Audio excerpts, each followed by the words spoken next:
కేవలం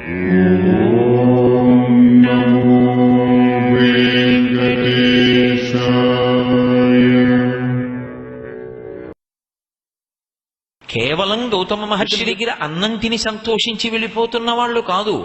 క్షామ ఉంది అని అక్కడే తిష్ట వేశారు, అక్కడే అన్నం తింటున్నారు. కానీ కడుపులో తిన్న అన్నం వంట బట్టి ప్రశాంతంగా కూర్చుని వెళ్ళడం కాదు. ఇంత కీర్తి ఏమిటి గౌతముడికి?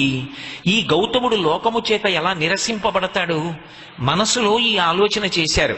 కానీ లోకంలో ఒక విచిత్రమైన పోకడు ఉంటుంది. మహాత్ముల జోలికి వెళ్ళి మత్స తెచ్చే ప్రయత్నం చేశారనుకోండి, ఆ మత్స కూడా భూషణమవుతుంది. పరమశివుడు హాలాహల భక్షణం చేశాడు. తెల్లటి శంకరుడికి నల్లటి మత్స వచ్చింది. శంకరుడికి నల్లటి మత్స వచ్చింది అంటే అది ఆయన శీలానికి ఏమైనా భంగమైందా? అదో ఆభరణమైంది. నీలకంఠుడు, గరళకంఠుడు, శ్రీకంఠుడు అని లోకం కీర్తించింది ఆయన్ని. కాబట్టి మత్స తెద్దామన్నా అది మత్స తేలేరు, అది ఆయనకి స్తోత్రమే అవుతుంది. అందుకే ఈశ్వరుడు యందు నింద అసలు ప్రవర్తించదు. ఈశ్వరుణ్ణి నింద చేద్దామని ప్రయత్నించినా అది స్తోత్రం కిందే మారుతుంది. అసలు ఆయన్ని నింద చేయడానికి అవకాశం ఉండదు. అటువంటి గౌతముణ్ణి నింద చేయడం కోసమని, ఆయన పేరు ప్రతిష్టలకు భంగం ఏర్పడాలని, ఆయన కుపితుడు కావాలని వచ్చిన వాళ్ళు ఇటువంటి వాడి చేతి అన్నం మేము తినము అని ఈసడించి వెళ్ళిపోవాలని, అప్పుడు గౌతమ మహర్షి మనసులో చాలా బాధపడతాడని ఆలోచన చేసి వాళ్ళు ఒక మాయాగోవుని సృష్టించారు. అది ఇలా వేలుతో ముట్టుకుంటే కింద పడిపోతుంది. అంతటి బలహీనమైనటువంటి స్థితిని పొందేసింది ఆ గోవు. అటువంటి గోవు గౌతమ మహర్షి యొక్క ఆశ్రమ ప్రాంగణంలో పువ్వులు కాయలతో ఉన్నటువంటి మొక్కల్ని తినేస్తోంది. తినేస్తుంటే చూశాడు. గోమోదక దోషం అని ఒక దోషం శాస్త్రంలో. ఆవుని మీరు గట్టిగా కర్రతో కానీ చేత్తో కానీ కొట్టారనుకోండి, దానివల్ల ఆవు బాధపడితే ఆ ఆవుని కొట్టినటువంటిది మహాపాపము అని చెప్పి వేస్తారు జీవుడికి. గోమోదక దోషం అని ఆవుని కొట్టకూడదు. ఆవు పట్ల పరమ భక్తితోటి ప్రేమతోటి ప్రవర్తించాలంతే. శివార్చనకి ఎలా అయితే శివారాధకుడు అర్చకుడు గుళ్ళో ఉంటాడో 8వ వంతు శివుడిగా, గోవుని కాపాడడంలో, గోవుని రక్షించడంలో, గోవుని నియంత్రించడంలో అధికారం ఒక్క గొల్లవానికే ఉంటుంది, దాన్ని కాపాడేవాడికి. అంతేకాని దాన్ని నిష్కారణంగా కొట్టకూడదు. గోమోదక దోషం వచ్చిందండి అంటారు. ఒక్కొక్కసారి ఇటువంటి దోషాలు తెలియకుండానే లేనిపోని ఉపద్రవాలు తీసుకొస్తూ ఉంటాయి. కాబట్టి ఇప్పుడు గోవుని కొడితే గోమోదక దోషం వస్తుంది. కొట్టకుండా వదిలేస్తే పువ్వులు కాయలు ఉన్నటువంటి మొక్కలు తినేస్తోంది. అవతల అన్నార్తులైన వాళ్ళు ఎందరో ఉన్నారు, వాళ్ళకి అన్నం పెట్టాలి. ఎలా ఆలోచించాడు ఆయన? దర్భ పరమ పవిత్రమైనది, అమృత స్పర్శ కలిగినటువంటిది దర్భ. అందుకని ఆయన ఏం చేశాడంటే దర్భల కట్టలోంచి ఒక దర్భ తీసి హాయ్ అని అదిలించి ఆ దర్భ విసిరాడు. దర్భ తగిలితే దెబ్బేం తగులుతుంది? కానీ అది చూడ్డానికి ఒక కర్ర పుల్లలా ఉంటుంది కాబట్టి అరిచి ఒక ఇలా దర్భని వేస్తే ఆ దర్భ తగిలినా కూడా కర్ర పెట్టి కొడుతున్నాడు అనుకుని ఆవు వెళ్ళిపోతుంది అని గౌతముడు ఊహించాడు. ఊహించి ఒక దర్భని విసిరాడు. గౌతముడు ఏది చేసినా మరణించాలన్న సంకల్పంతో వాళ్ళు ఆ మాయాగోవుని సృజించారు. ఎప్పుడైతే గౌతమ మహర్షి చేతితో విసిరినటువంటి దర్భ దానికి తగిలిందో ఆ గోవు కింద పడి మరణించింది. అలా ఎప్పుడు జరుగుతుందనే కాసు కూర్చున్నారు. సంఘటన వేరు, కుట్ర వేరు. అలా జరిగిన తరువాత ఏం చేయొచ్చు అన్నది ఆలోచన. ఎంత నీచమైనటువంటి మనస్తత్వం! అందుకని వెంటనే బయలుదేరి గౌతముడు గోవుని చంపేశాడు. పెద్ద హాహాకారాలు మొదలుపెట్టారు. ఎవరికి తెలుస్తుంది? అందరూ గబగబా వచ్చారు.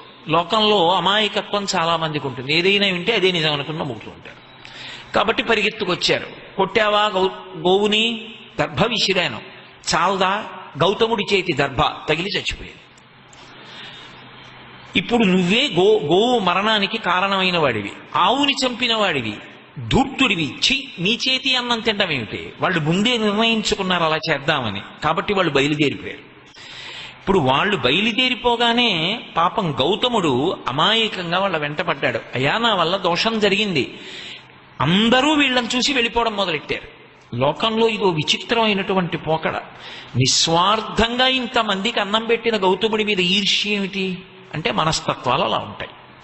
కాబట్టి ఇప్పుడు వాళ్ళు వెళ్ళిపోతుంటే గౌతముడు వెంటపడి వాళ్ళని పిలిచి, నా దోషం ఎలా పోతుంది, నా పాపం ఎలా పోతుందని అడిగాడు. ఆయన తెలియనివాడా? సర్వజ్ఞుడు, సప్తర్షులలో ఒకడు, మహానుభావుడు. ఆయన నడిచి వెడుతున్నటువంటి అగ్నిహోత్రం ఎలా ఉంటుందో అలా ఉంటాడు. అటువంటి గౌతముడు బ్రతిమాలిన వాళ్ళ అమర్షం చూసి అంతర్ముఖత్వంతో ఆలోచించాడు. ఏదో ఉంది తేడా, ఎందుకు జరిగిందిలా అని ఆలోచించాడు. ఆయనకు అర్థమైంది జరిగిన కుట్ర.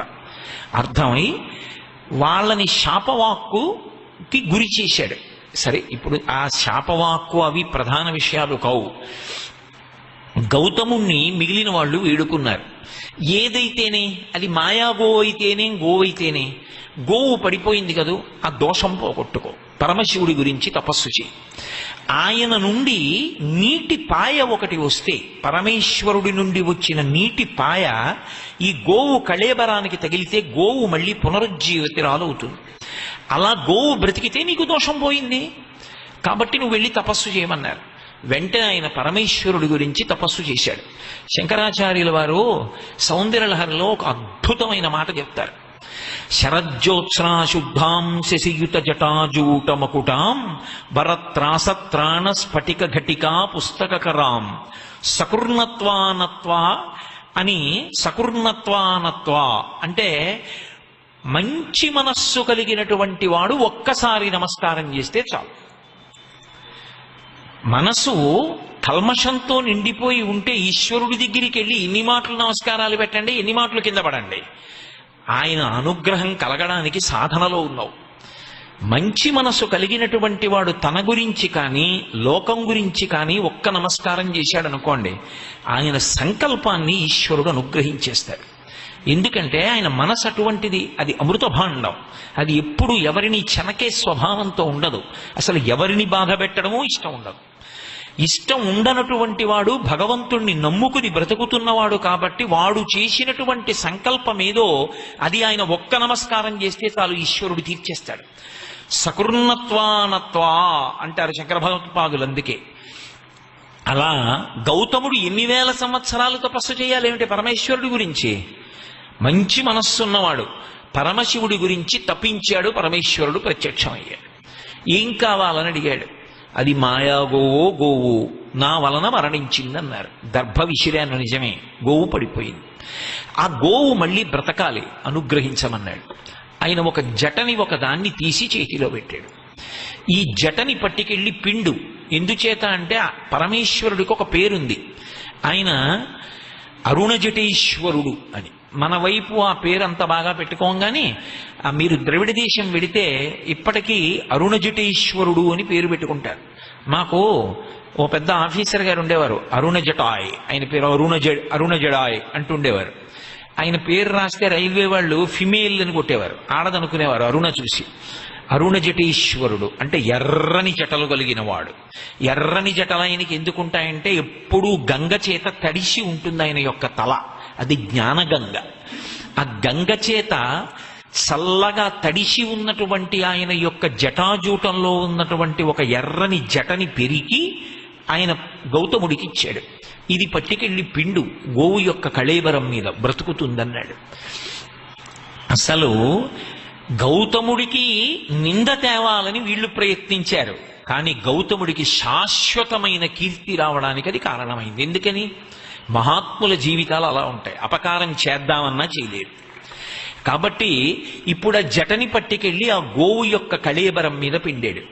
పిండగానే ఆ నీళ్లు దాని మీద పడి గోవు పైకి లేచి మళ్ళీ జీవాన్ని పొందింది. అందుకే గోదావరి, గోవుని ఇస్తూ ప్రారంభమైనటువంటి ప్రవాహము. గౌతమి గంగా, పరమశివుని యొక్క జటాజూటంలో ఉన్నటువంటి జటని గౌతమ మహర్షి చేత్తో పిండినప్పుడు గోవుని బ్రతికిస్తూ పరమ మంగళప్రదంగా ప్రారంభమైనటువంటి జీవధార. అందుకని గౌతమి గంగా, గోదావరి అన్న పేర్లతో పిలవబడింది.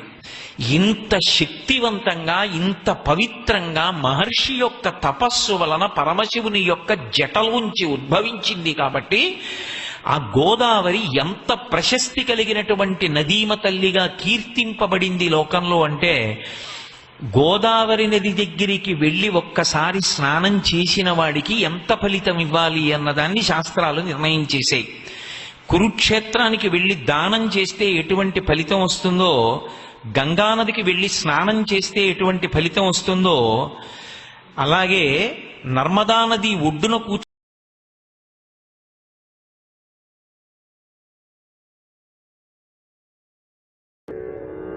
Mm-hmm.